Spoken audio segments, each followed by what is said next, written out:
For Off the Block, I'm Vinny Lopes, and we are now joined by the coach of the 2018 Conference Carolina champion, Ryan Booher, as King was able to sweep Barden in the Conference Carolina tournament finals tonight. And, Coach, I have to ask you, I don't think many people were expecting a sweep here, and especially the way you guys were able to do it is just in impressive fashion. Take us through the match and how you were able to pull off the win.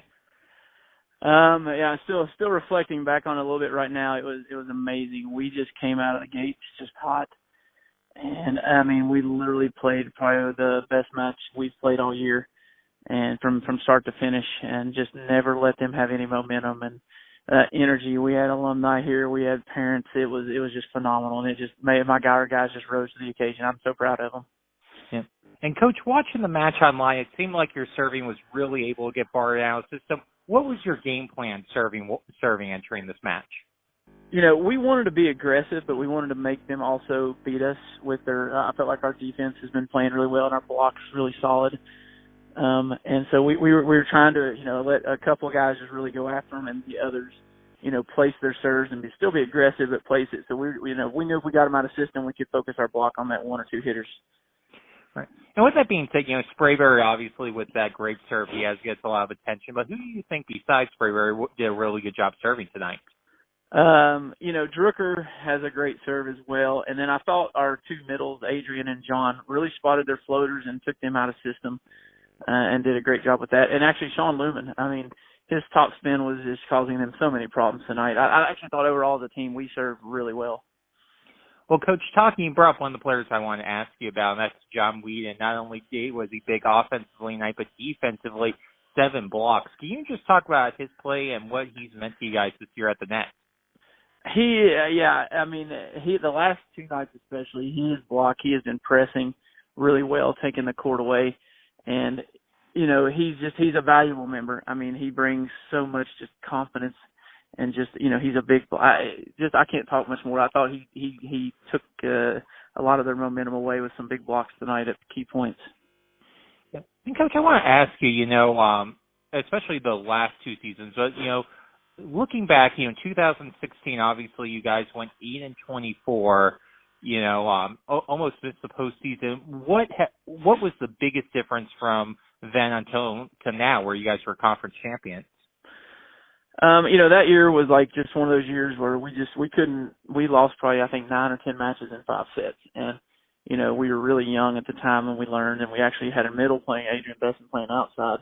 And so when we got everybody back and healthy, just that fire of just having that season when we knew we shouldn't have just drove my guys to just keep getting better and not settling for, being less than great. And it was just a big turnaround, and the mentality never changed. They never stopped. That whole year, 8-24, we fought every match. We didn't just quit. So that carried over, and then when we got everything back rolling, it just produced these great seasons we've had. Yeah, well, and talking about the great seasons, I do want to ask, though, because, last season, obviously, you guys came in as the number 2, so you got upset in the semifinals, and, this year you win. Was there any change in mentality or way you guys prepared for the conference tournament this year? Being at home was nice, but no, we literally just knew what we had to do. We didn't change anything we had done all year. We're very superstitious as a team at times, and so we didn't change any of our rituals or anything. I'm just blessed with a smart team because, we just go over game plans before practices and try to institute it and make sure we go over it before, but nothing really changed. It was just the mentality of we weren't done. Yeah, well, Coach, I have to follow up and ask, because you brought up superstition. Who's the most superstitious on the team, and who has the weirdest superstition? That's Kyle Bell, without a doubt. That is definitely Kyle Bell. From everything, it's yes, Kyle Bell. Yeah. Yeah, awesome. Well, I do want to ask, though, you kind of look now how the bracket is shaping up for the NCAA tournament. Possibilities that you guys could be that number 6 seed, get an opportunity to host NCAA tournament match. What would that mean for you, not only to make the NCAA tournament for the first time, but be able to host the match? That would be an amazing. I mean, we're happy to be here, and we'll do whatever the committee decides. But man, if we get to host, and the crowd we had tonight was just so electric, and we'll just do it again and fill these seats and have another great match, I hope. Right. And final question, we'll let you go on this. You probably have seen them a little bit from afar this season. I know you haven't reviewed any tape, but Harvard just won the EIVA. Chance you could be playing Harvard in that playing match. Any initial thoughts on them? We actually saw them a couple of years ago in Hawaii, and they're well coached and do a great job and run a quick offense.